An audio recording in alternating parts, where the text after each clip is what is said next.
Bonjour à tous et bienvenue sur les chroniques du blindage, donc avec la quatrième vidéo sur la peinture, enfin le montage et la peinture de l'automitrailleuse Russo-Balt. Donc sur la dernière vidéo, on avait terminé avec le passage du primaire, et donc aujourd'hui, on va rentrer dans le vif du sujet, on va colorer tout ça avec du vert. Puis sur la prochaine vidéo, on appliquera le badigeon blanc, puisque je vous avais dit que j'ai définitivement pris l'option de partir sur un camouflage blanc, et je vais vous expliquer pourquoi. Alors lorsque je lisais la notice, notamment la partie historique qui est plutôt pas mal faite en plus, hein, on a des photos qui sont fournies avec, et enfin, il y a quelques photos, parce que sur le net j'ai pas trouvé grand chose si ce n'est rien. Et il y a deux photos qui m'ont interpellé, c'est cette photo-ci et cette photo-ci. Alors je vais vous zoomer un petit peu sur les photos, voilà. Donc quand on regarde effectivement attentivement la photo, on s'aperçoit qu'on a un contraste quand même assez important entre le véhicule et les personnages qui se situent aux alentours. Notamment, ces deux-là qui ont l'air d'avoir des tenues, ça a l'air d'être des tenues en cuir. Donc on va dire qu'on est sur un cuir noir ou peut-être marron, donc quelque chose d'assez foncé. On a celui-ci qui apparaît un petit peu plus clair, mais comme il est peut-être plus exposé à la lumière, son uniforme étant d'un marron peut-être un peu plus clair, donc c'est peut-être pour ça qu'il apparaît un petit peu plus clair, bien que j'en doute parce que lorsqu'on regarde les ombres, on a vraiment l'impression que la lumière arrive de face, puisqu'on a vraiment l'ombre qui est projetée derrière les personnages. Donc pour moi, cette photo-là est vraiment intéressante en termes de luminosité, parce qu'elle fait bien ressortir les contrastes du fait que le soleil a l'air, la lumière a l'air d'arriver de face. Donc on voit qu'on a vraiment un gros contraste entre, je disais, les personnages qui sont près du véhicule, et le véhicule en lui-même, avec quelques taches plus foncées au niveau du véhicule. Quand on regarde la seconde photo, on s'aperçoit pratiquement de la même chose, si ce n'est qu'ici l'orientation de la lumière est un petit peu différente. Elle arrive de face par rapport au véhicule, donc là on est quand même sur une surface un petit peu plus ombrée. D'ailleurs on le voit très bien, ici on est plus foncé qu'ici, puisque ici ça va accrocher un petit peu plus la lumière. Ceci dit, ce qui est intéressant, c'est de voir aussi qu'on a au niveau de la peinture, on a des contrastes importants entre ces zones-là qui ont l'air vraiment très claires et le reste du véhicule qui a l'air un peu plus foncé, enfin qui est de toute façon un petit peu plus foncé. Ça veut dire quoi? Ça veut dire que, à mon avis, on a appliqué un badigeon blanc de camouflage sur le véhicule et que ce badigeon blanc étant bien fatigué, on arrive voilà, à cette extrémité-là. De plus, la photo a été prise en février 1915. Donc février 1915, on est au sortir de l'hiver, et c'est absolument pas déconnant qu'on se trouve dans la situation d'un badigeon blanc fatigué. Du coup, j'ai pris l'option de partir sur cette idée. Cette photo-là a été prise en hiver 1915-1916, donc on n'a pas de date précise. Ceci dit, on voit qu'il n'y a pas de neige, donc on est soit vraiment au tout début de l'hiver, soit on est à la toute fin de l'hiver. Je doute qu'on soit vraiment à la toute fin de l'hiver pour deux raisons.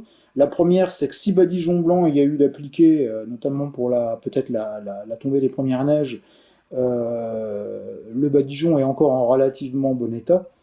Et deuxième chose qui me fait pencher aussi peut-être sur cette idée, c'est qu'on a un sol qui est encore parfaitement sec, alors le sol est peut-être encore gelé. Voilà, donc c'est juste mes supputations personnelles. Ceci dit, ça n'enlève rien à l'idée générale de l'application d'un badigeon blanc.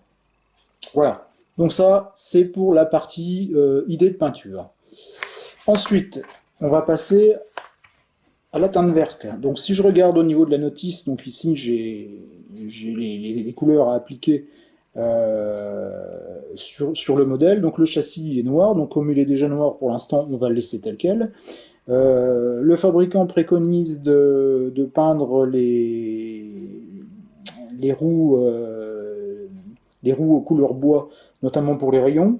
Alors je dirais que oui, pourquoi pas, mais moi personnellement je l'ai laissé en vert. C'est tout à fait plausible, hein, voilà, parce que je suis un peu surpris qu'on ait un entourage de roues qui soit vert et la partie bois qui soit laissée en teinte bois. Sur les véhicules de cette époque, qui ne sont pas des véhicules militaires, effectivement, on avait bien des rayons en bois. Ceci dit, sur un véhicule militaire, je suis un peu plus nuancé.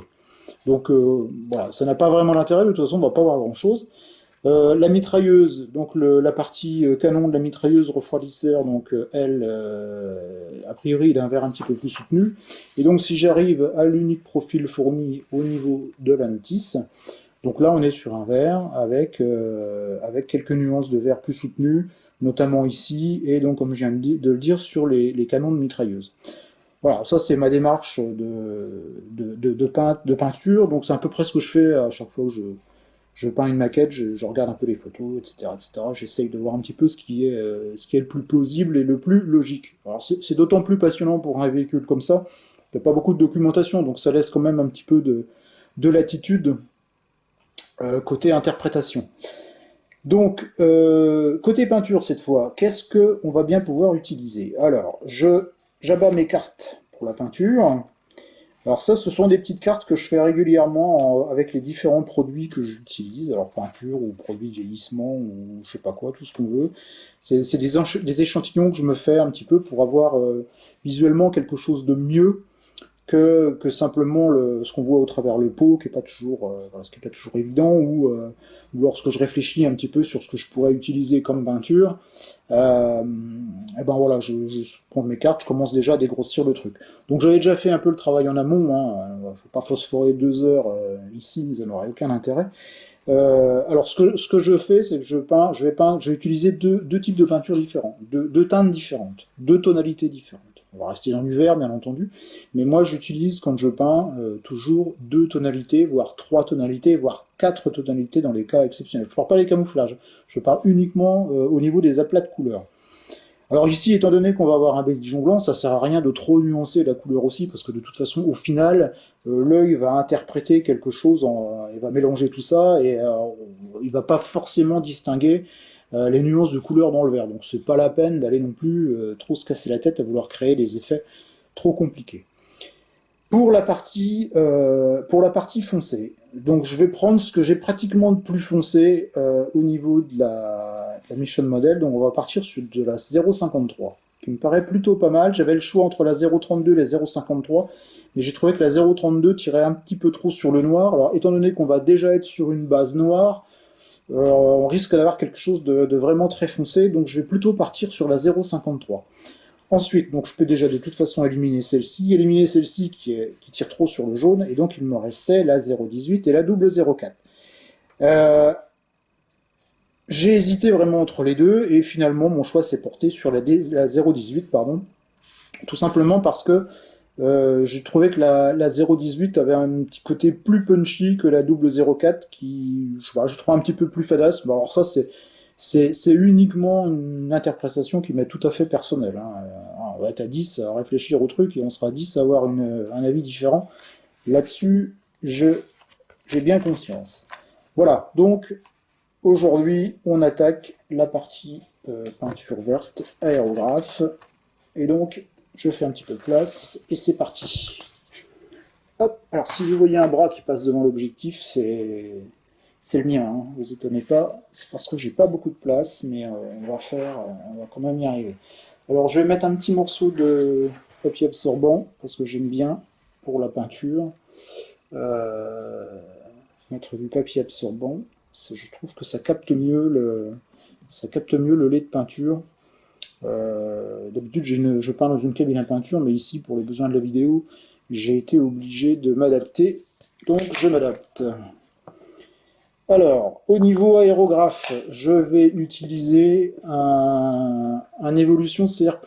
Hein, la dernière fois, j'avais l'évolution simple, ici c'est le CR+, bon, globalement, c'est à peu près les mêmes, hein, les mêmes choses, si ce n'est que celui-ci va être monté avec une aiguille de 0,2, d'accord? L'autre, c'est mon aérographe que j'utilise pour les couches de primaire, et donc celui-ci, c'est un 0,2, et puis donc j'ai un Infinity où j'ai une aiguille de 0,1 que j'utilise pour les petits détails ou les choses comme ça. Au niveau du réglage, la protection d'aiguille, je la mets toujours dans ce sens-là. Voilà, je vous montre. Parce que lorsque je peins, j'aime bien d'avoir toujours en visu le bout de mon aiguille pour voir un petit peu ce qui s'y passe. Je jette des petits coups d'œil de temps en temps. Et si vous avez regardé les vidéos précédentes, j'aime bien de temps en temps nettoyer avec du thinner. Donc c'est pour ça que là je viens d'en mettre dans un petit godet en verre. Et puis donc je prépare mon petit pinceau à côté, voilà. Donc là je suis presque prêt pour la peinture. J'ai gonflé mon aéro à environ 1 bar 2. Moi j'accorde pas forcément d'importance à la pression. J'essaye plutôt d'adapter la dilution de ma peinture et je peins toujours aux alentours de... Enfin, je descends très rarement en dessous de 1 bar, plutôt avec l'Infinity, puisque généralement c'est pour peindre du détail, donc on a peinture qui est assez diluée, je n'ai pas besoin de beaucoup de pression. Sinon pour le reste, en règle générale, je suis toujours aux alentours de 1 bar 2, 1 bar 3, 1 bar 4, voire 1 bar 5 dans les cas tout à fait exceptionnels. Alors on prépare la peinture, donc on va mettre déjà, je vais commencer par le thinner. Donc je vais mettre 3 gouttes de thinner. Voilà. Je vais mettre 10 gouttes de peinture.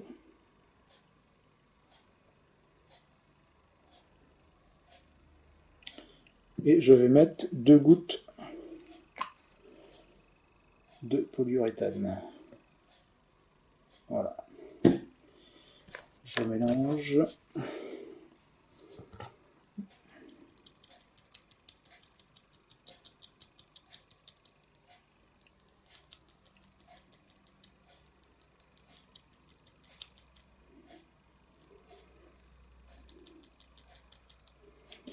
Et je vais remettre à nouveau 3 gouttes. Alors ça coule plutôt vite. Je vais remettre 10 gouttes.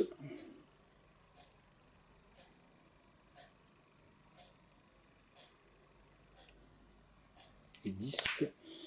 Et je remets 2 gouttes de mix additive. Je remélange.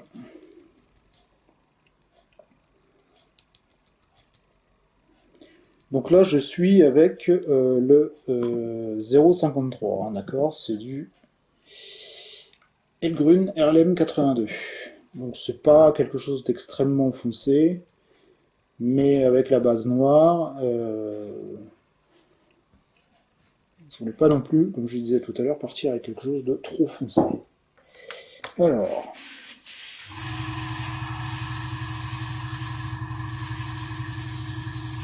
bien sûr, on essaye toujours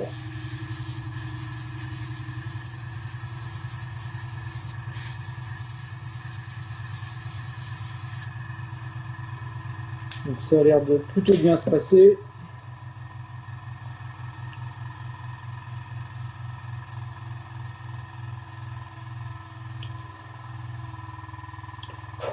Et on y va. Alors, je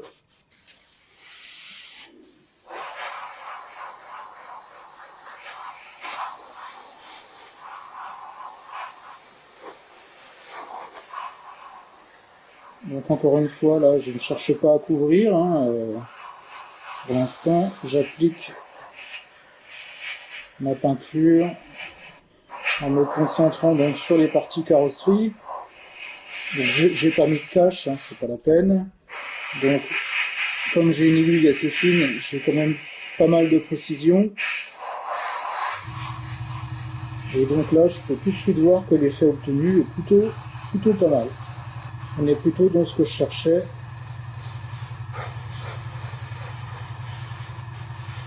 Donc à ce niveau-là, on est bien. Alors j'ai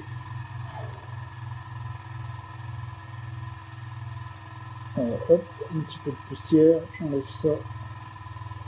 J'avais pourtant mis à l'abri, mais hein, malgré tout.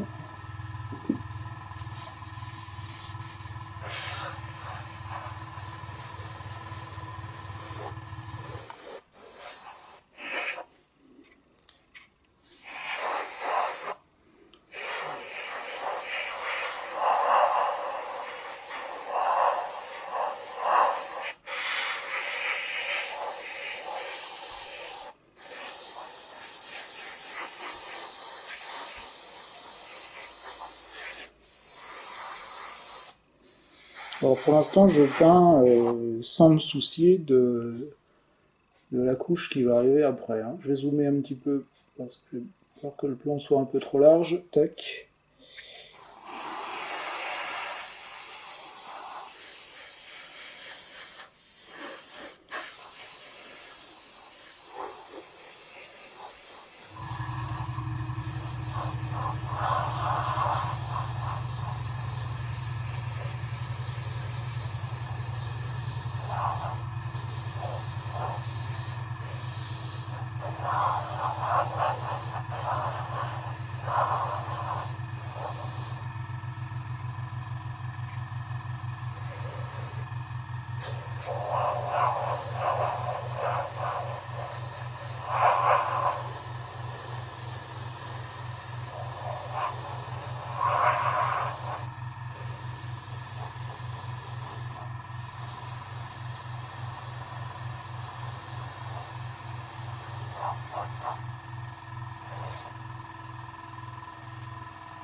Alors, on va laisser tirer un petit peu la peinture, et pendant ce temps-là, je vais traiter le canon de la mitrailleuse, et puis donc les roues.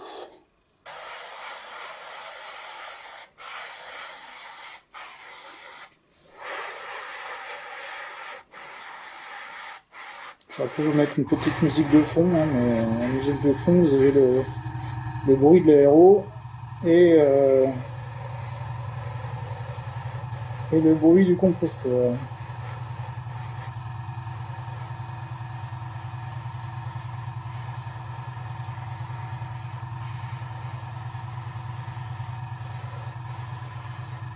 Voilà.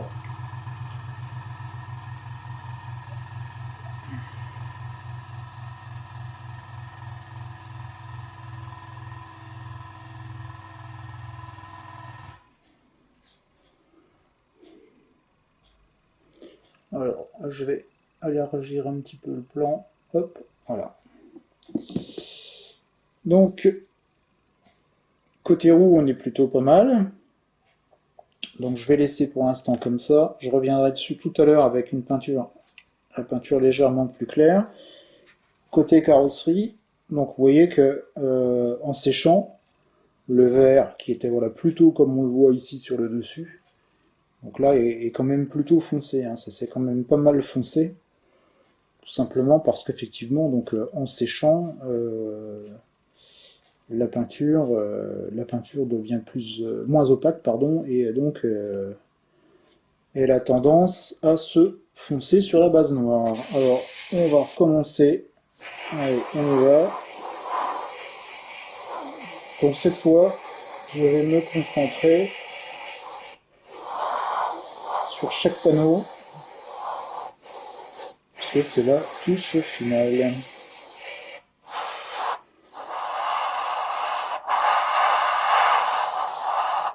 Donc c'est l'intérêt de peindre ce genre d'engin avec des facettes. Donc on peut travailler tranquillement panneau par panneau.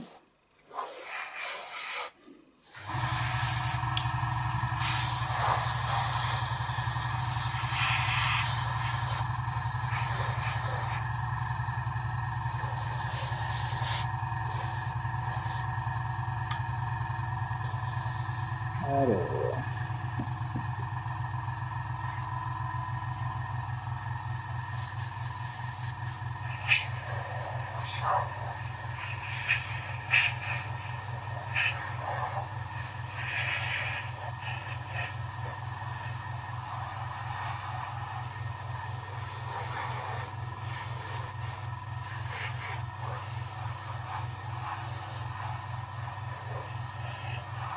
Donc encore une fois, vous voyez que je ne cherche pas à couvrir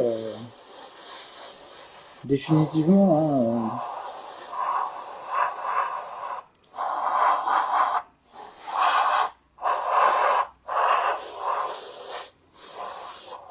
j'utilise quand même encore la base noire pour obtenir des nuances.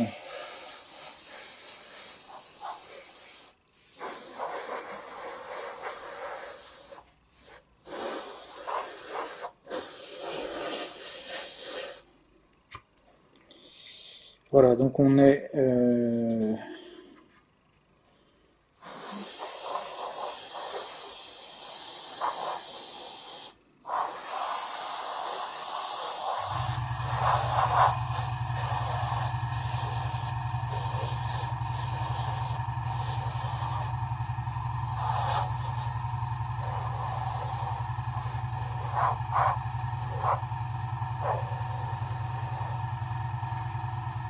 alors, je vais tourner l'engin.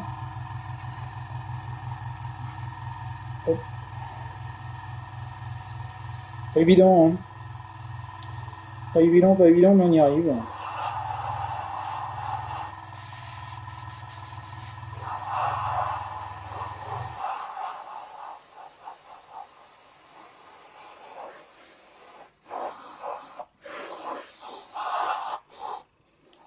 Voilà, et là je décide que je suis plutôt pas mal. Je vais m'arrêter là euh, avec le 0,53. On va laisser la peinture. Alors elle va encore s'assombrir un petit peu en séchant. Voilà, je vous montre ce que ça donne. Bon, pour l'instant ça brille, hein, bien entendu. Voilà, je vais mettre de côté et donc je vais nettoyer mon aérographe.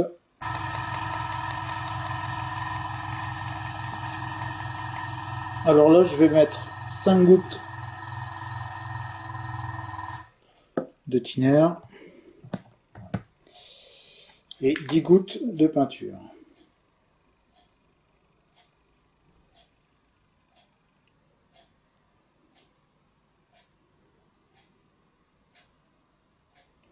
Alors, je vais arrêter à 6 parce que c'était vraiment des grosses gouttes. Et je vais mettre 2 gouttes de Polymix. Alors, je vais quand même faire un essai avant parce que j'ai l'impression que ma peinture est assez épaisse. Hop. Ouais. Je pense que un peu plus de fluidité serait pas mal. Non, je crois que...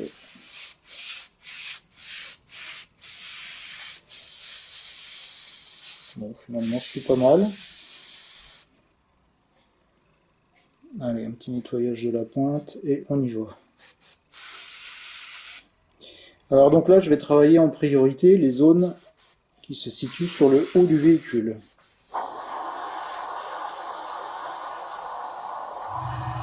Et donc là, je vais vraiment travailler panneau par panneau.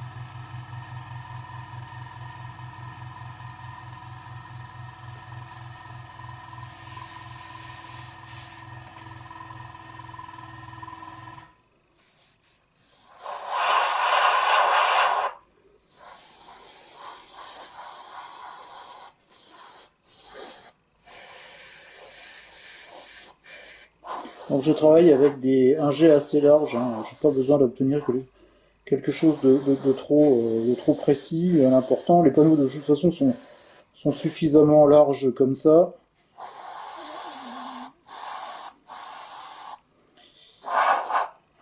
Voilà. Donc, je vais traiter. Hop. Donc, je dois être pas loin d'être hors champ. Oui, c'est le cas, mais c'est pas grave.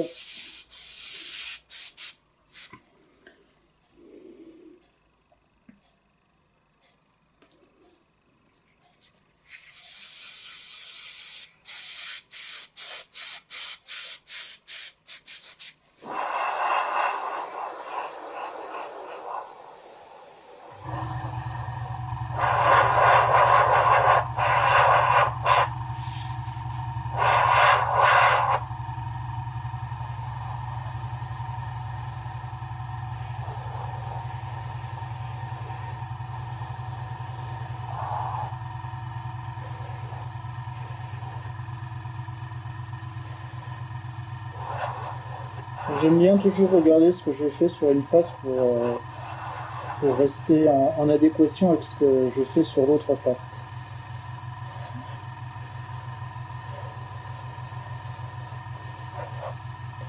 Voilà, c'est pas la peine d'aller beaucoup plus loin.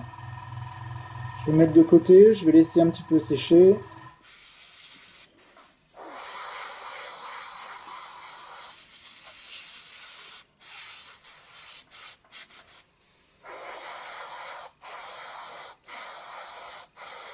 Voilà, celle-ci est faite également.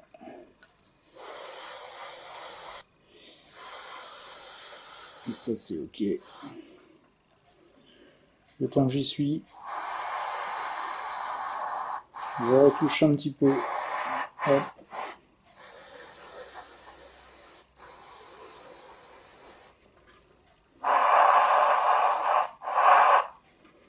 Le haut de la bête.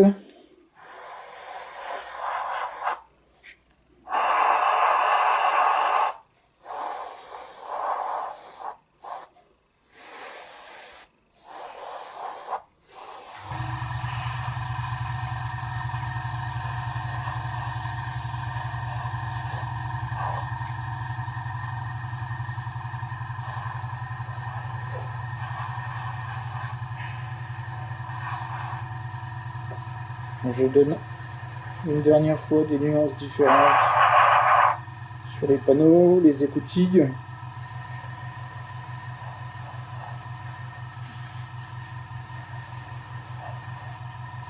Donc, tout ça reste quand même assez discret, hein.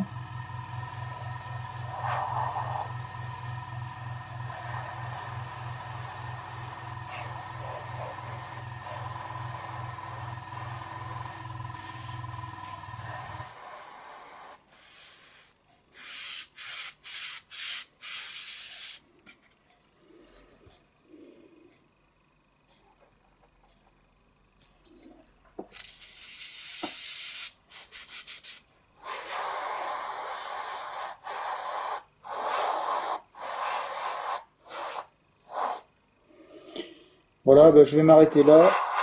C'est pas la peine de vouloir nuancer de plus. De toute façon, on verra plus grand chose.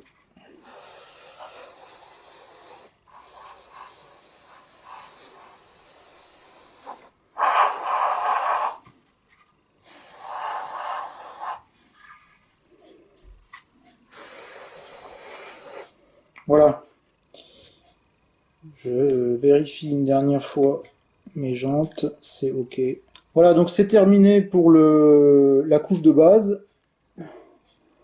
Donc voilà, on va laisser tranquillement sécher ça. Bon, je sais pas combien de temps, minimum 24 heures. Hein. Bon, moi, en règle générale, ça sèche plusieurs jours. Alors ce que je ferai, ce que je vais faire hors caméra, c'est qu'il y a un petit numéro tactique qui va sur l'arrière. C'est un transfert, enfin c'est un décalque. Je l'appliquerai, on va pas faire ça ensemble. Il faut une couche de vernis, laisser sécher, remettre le décalque, laisser sécher, etc., etc. Donc ça, je vais le faire hors cam. Si vous voulez avoir un peu plus de renseignements sur la pose des décalques, regardez la vidéo d'Andy sur le Mustang.